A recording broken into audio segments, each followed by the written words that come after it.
இந்த பூமியில அநேகர் வாழ்ந்து மரித்தார்கள், நாமும் ஒரு நாள் மரிப்போம்.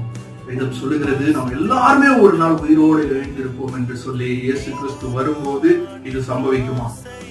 ஆகவேதான் அவர் முன்பதாகவே இந்த பூமியில வந்து வாழ்ந்து மரித்து உயிரோடு எழுந்திருக்கிறார். அடக்கம் பண்ணப்பட்ட வாக்குத்தத்தத்தின்படி 3ஆம் நாளில் அவர் உயிரோடு எழுப்பினார்.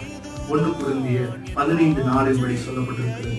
உங்க வாழ்க்கையில எல்லா சூழ்நிலையும் எல்லாம் முடிஞ்சிச்சு, எல்லா நம்பிக்கையும் அற்று போய் இதுக்கு மேல எதுவுமே இல்லை, என் வாழ்க்கை மரித்தாலும் பரவாயில்ல என்று சொல்றீங்களா?